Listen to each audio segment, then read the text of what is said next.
Shedeur back at practice, and we are back to showing this graphic that lacks all context and clarity. We really have no clue. It's from our friends at ESPN Cleveland. Who are your friends, you might say? Don't know. We don't know who compiles it. But over the weekend, Nick will send us this graphic and just write a block on it. Here's the thing.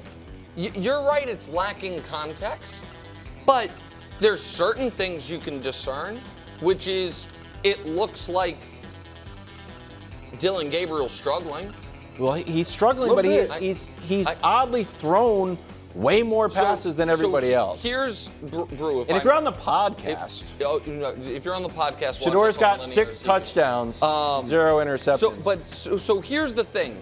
We showed you guys this graphic on Thursday's show, not this one, but the one I'm about to show you now, which was Thursday's practice numbers, which Shedeur was 7 of 10 with a touchdown. Dillon Gabriel was 3 of 14. 0 touchdowns, 1 pick. That was Thursday.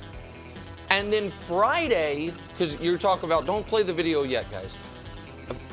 We lack context. These Gabriel's passes. Friday, here is the first 5 passes from Dillon after a 3 of 14 practice. Here's the first 5 plays from Dillon Gabriel. So that's a missed throw on the run to the left. This right here is running to his right and then throwing a bad throw. This is in order. This is just a duck to no one. And then this one here, I think, is a variety of camera angles is fascinating. Just thank you.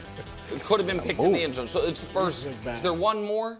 Oh yeah, because I said there were 5. I mean, those are a mess. And then, guys, so again, so that was the next day in practice. So we can take this down now. Dillon Gabriel at this moment, if you're listening to the people who are there every day, looks like I think a lot of us thought he was going to look when we saw him at Oregon, like an undersized, maybe long-term backup. And with Shedeur playing, not making at least a ton of mistakes in practice, to me, Brew, it would be irrational to have Gabriel ahead of Shedeur when they're both going to be behind Flacco. Flacco's going to be the week 1 starter. But Shedeur should, at this point, be the leader to be the first player to start other than Flacco, in my opinion. Well, I agree with you. And what people are saying when you see these numbers, and again, we don't know the context, but people are saying Shedeur is not getting first-team reps. Correct. He's playing against – so if he's playing with the backup offensive players, is that fair? Like he's playing – he doesn't have the top receivers with him either.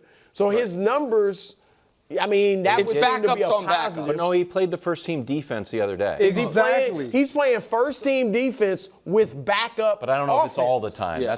But generally, typically how it works, if you're playing with the second team or third team, but it's typically second team, you're going against the first-team defense all the time.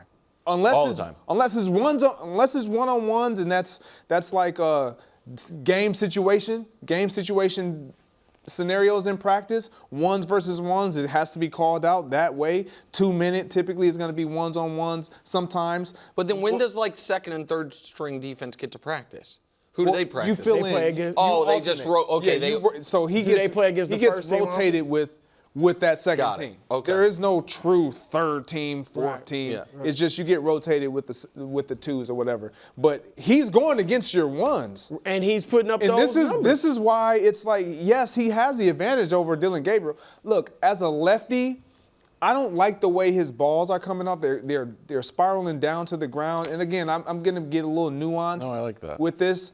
But when you are a lefty thrower of the football, there's not a lot of them coming. So you have to throw the ball. You have to always have a catchable ball. When I'm looking at his balls that he's throwing, they don't really look catchable.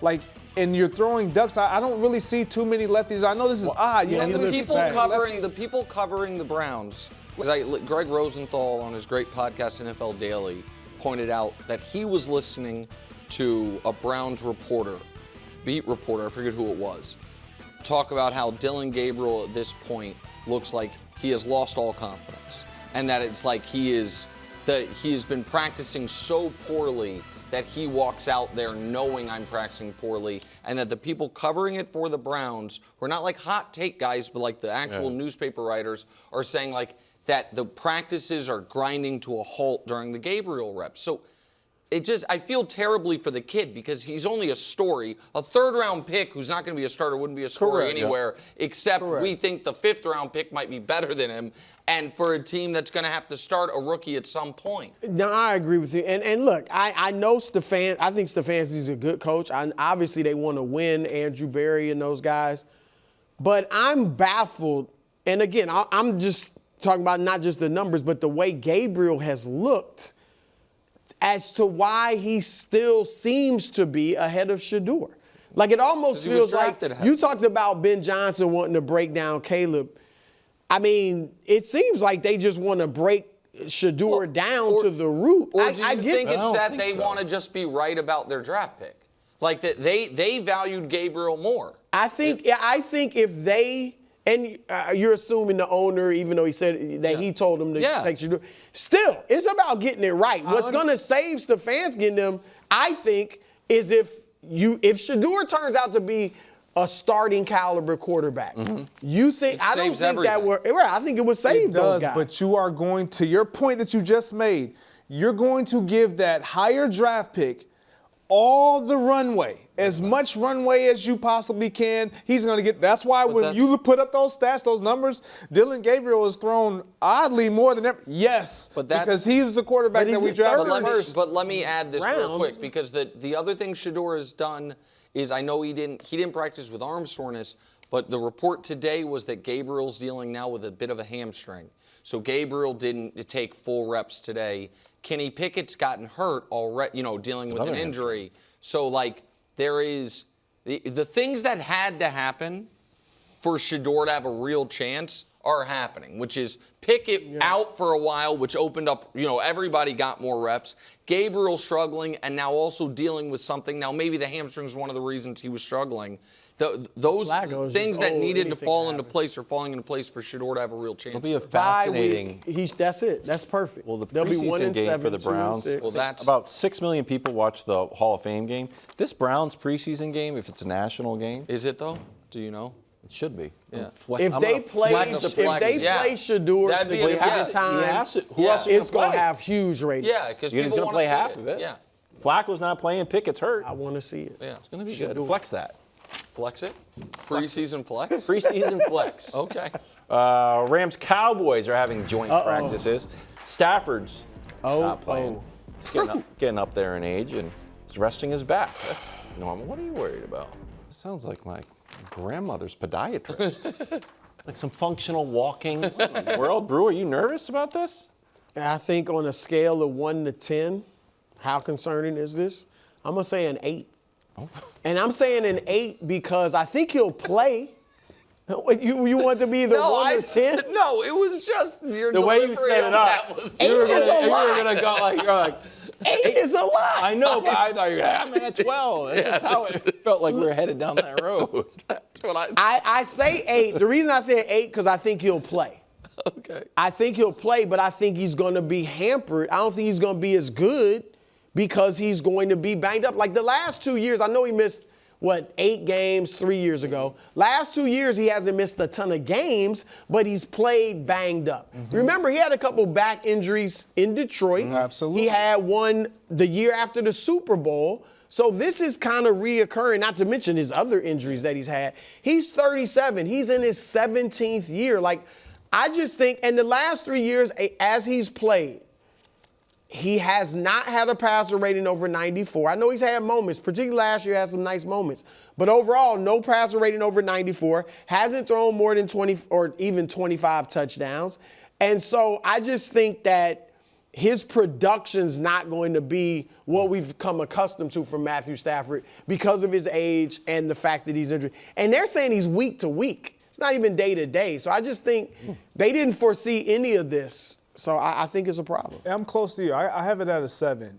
And when you think about his age, obviously some of the things that you just mentioned. But for me, when you listen to Sean McVay, like when he talks about the things that he's doing, And you joke of made light of it, talking Walking. about like my grandma, like he's barely doing anything that we would deem, oh, he's getting close. Right. Yeah. Like walking, doing some core He things. said light and cardio. Like He was a professional football Like- player. Tackle.